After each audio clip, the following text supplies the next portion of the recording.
Ladies and gentlemen, we're back talking about Apex Legends Mobile. Well, because I just can't seem to escape it. Every time I make a video, I think, okay, that's the last news we're going to hear of it. And then a few weeks go by and we have more news to talk about. So Apex Legends Mobile is back in the news because it has recently surfaced that we might be seeing an Apex Mobile 2.0. There is good reason to believe, or actually type good reason, it's confirmed by the CEO of EA himself that we will be seeing at some point in the future a reimagined version of Apex Mobile. Now, to a lot of you, it probably sounds pretty frustrating because you're thinking to yourself, why? We already have Apex Mobile. It's a pretty decent game. I've spent hundreds of dollars on the game, or at least I've spent a lot of time in the game.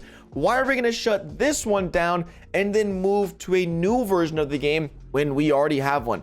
Those are fantastic questions, and I'll do my best to answer all of them in today's video. But just a quick disclaimer, if you guys don't know, Apex Mobile is shutting down on May 1st. I'm assuming 99.9% of you watching this video already know, but there are definitely a few people watching today's video that don't know Apex Mobile is shutting down on May 1st. The servers are going to be shut down. It'll be taken off the app stores. You will no longer be able to play the game Apex Mobile after May 1st. Now, when this news was originally broke by EA and Respawn, they had sort of like an FAQ article released with like 6 questions and answers and a few paragraphs explaining why it was bad. There was another game shutting around this time. I think it was Rumbleverse, and they refunded players their money. They shut the game down properly of not trying to run away, you know, with the money bag on their back, trying to escape with every last nickel and dime. But EA, on the other hand, they shut the game down. They didn't really say too much about why, and they left players hanging. That was until recently when EA had their shareholder press conference. Now,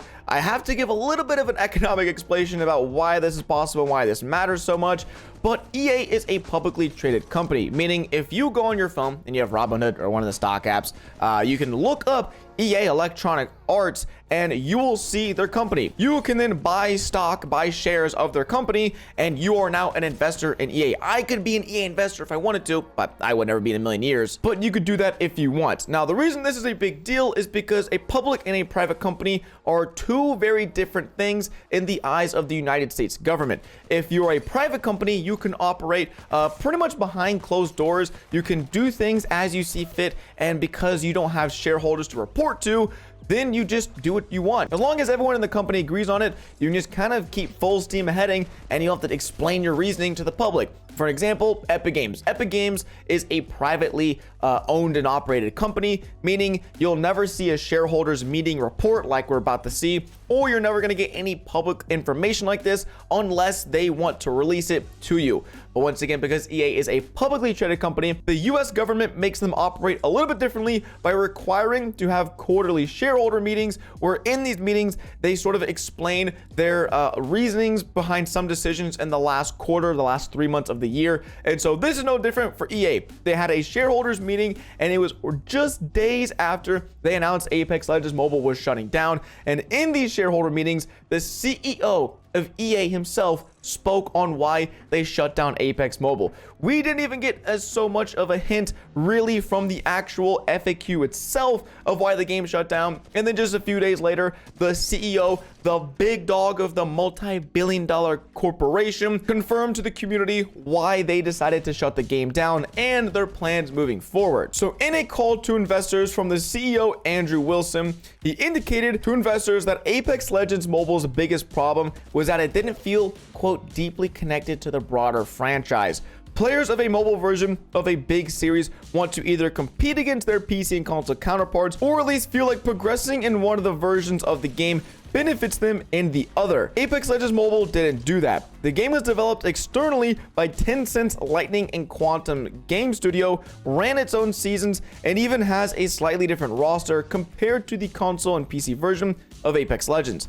Battlefield Mobile was also set to operate in the same way, and if you guys don't know, Battlefield Mobile was in development for like 2 years, and when Apex Mobile got shut down, it was also announced that the development of Battlefield Mobile was also getting shut down just weeks after a new beta had been released on the game. Now listen, I could try to explain to you all why this is such an interesting decision from the EA team, but I think Winsanity sums it up perfectly in a tweet where he replied to Bobby Plays, where they were discussing the tweet and discussing the news and information, and Winsanity said this: I think this is not really a good idea. In my opinion, mobile players don't care about shared progress with a PC counterpart. It's definitely a cool feature, but only if the game itself is actually good. Apex just wasn't really that good after all. No anti-cheat, updates only every 2 months, and the bugs went unfixed for months as well. The fact that season 1 was known as the bee-hopping season because a literal game-breaking mechanic defined the entire experience is ridiculous. EA interprets the failure of Apex not retaining people as we didn't get enough console gamers to stick around because there was no shared experience, when the correct interpretation should be the mobile audience rejected a poorly executed product. It's sad to me because the game itself was awesome, movement abilities and the maps were very enjoyable, but when the top leaderboard players have a 500 KD and I'm getting shot for months by dudes under the map, it ruins the experience. I literally could not have said this any better. Winsanity perfectly sums up the frustration about this information. We have a product here, a mobile product, mobile game, Apex Legends Mobile, that we finally get it after 2+ years of waiting. Soft launches, regional launches, closed beta tests, we get the game, and it's not good. Like, objectively, the game compared to other mobile games did not hold up. Like he said, there was bugs all over the place, content was really scarce, and when it did come out, it was lackluster. And the whole first season was literally dictated. The first season or 2 were dictated by game-breaking bugs, and that's how people remember their time and experience with Apex Legends Mobile. And so it's really frustrating hearing the CEO of EA being like, well, the Apex Mobile failed because we thought they wanted their own mobile experience, when actually they wanted a cross-progression system. I don't really think I ever heard anyone in the Apex Mobile community say that. I loved how Apex Mobile is different from the main platform because personally, I think if a game is different enough from its main counterpart, then those people on the main counterpart are gonna come and try out what's different about the game they love. If they release an Apex Mobile that is identical to the Apex PC version, why would I play? As a PC gamer, I'm going to suck on mobile. I'm not going to understand the controls. Maybe my phone is bad, but my PC is really good. And so there's just very few reasons for console and PC gamers to try out the mobile version of the game if nothing is different. But if Apex Mobile did what they ended up doing with releasing unique characters and legends in the game, well, then that is a fantastic reason for players to try out the game. Also, the modes, we had like TDM. We basically were getting things that Apex players had always wanted, but on mobile. So I think a lot of players did try out the game, but when they tried out the game, like when Sandy said, they were met with just a really poor experience, a bad product at the end of the day. But listen, this video isn't all bad news because the very last bullet point of this article and one of the last things the CEO touched on in this call to investors is EA, meanwhile, is already shifting course. Quote, we've learned a great deal, Wilson said, and have plans to reimagine a connected Apex mobile experience in the future. Now, the reason I gave the whole economic talk at the beginning and explained public versus private and shareholders and whatnot is because at the end of the day, publicly traded corporations have a financial responsibility to do things at the end of the day that will benefit shareholders, basically make people more money. And what they can't do is they can't really lie in these calls. It is against the law. It is illegal to kind of lie your way through and explain things in a way that just isn't true. So while they might think Apex Mobile failed for one reason and it actually failed for another, that's okay, you know, because that's their opinion. That's why they think it failed. And if they lie about that, at the end, it doesn't matter. At the end of the day, the game is shutting down. So it doesn't matter why they think it's shutting down. But what's most important is they're already planning for an Apex Mobile 2.0. I think in this whole umbrella of Apex Mobile shutting down is EA's deep, dark plan to relaunch the game, but it just be cross progression or cross platform in some way, shape, or form. And like when Sanity and a lot of other creators out there said, I don't think that's such a fantastic idea. Cross progression, sure, but the game still has to be unique enough for other PC and console players out there to want to try it.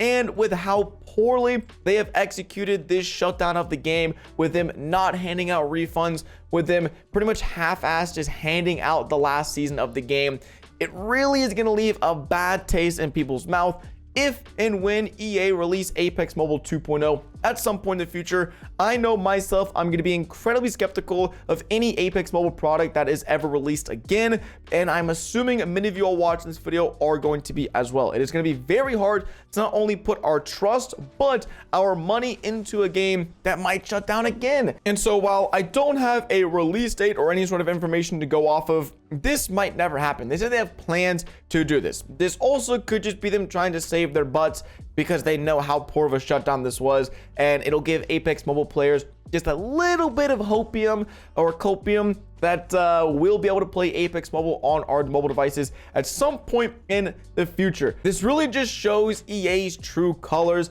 that they are so disconnected from the mobile gaming sphere that they think the game shut down because it wasn't cross progression, when the game shut down because it literally wasn't making enough money because mobile players didn't want to play the game. It is pretty straightforward, in my opinion, why we reached this position. So if EA want to interpret it one way, that's cool. But now that we know there is a plan for an Apex Mobile 2.0, it leaves an even worse aftertaste knowing that I spent so many hours, so many hundreds of dollars on a game that I will never get that return on investment back. And then they're just going to come out with another product in the future and act like nothing happened. So listen, I'm not even going to say this is my last Apex Mobile video, as it probably won't be at this point. We might have more news. We might have more information. If we do, I'll keep you all updated. I hope you enjoyed this video. And if you did, smack like, smack sub. Catch you guys in the next one. Deuces.